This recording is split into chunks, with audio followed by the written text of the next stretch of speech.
பொய்கையனும் நீர்மகளும் பூவாடை போர்த்திருந்தாள்.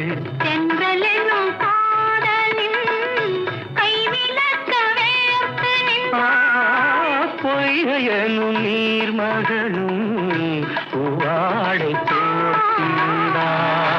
சென்றலெனும் காதலனின் கைவிளக்க வேர்த்து நின்றாள்.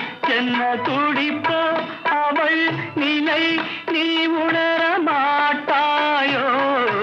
என்ன துடிப்போ அவள் நிலை நீ உணர மாட்டாயோ? அந்த நிலையில் அந்த சுரத்தை நான் உணர காட்டாயோ? ஆயிரம் இலவேவா, ஓர் ஆயிரம் இலவேவா.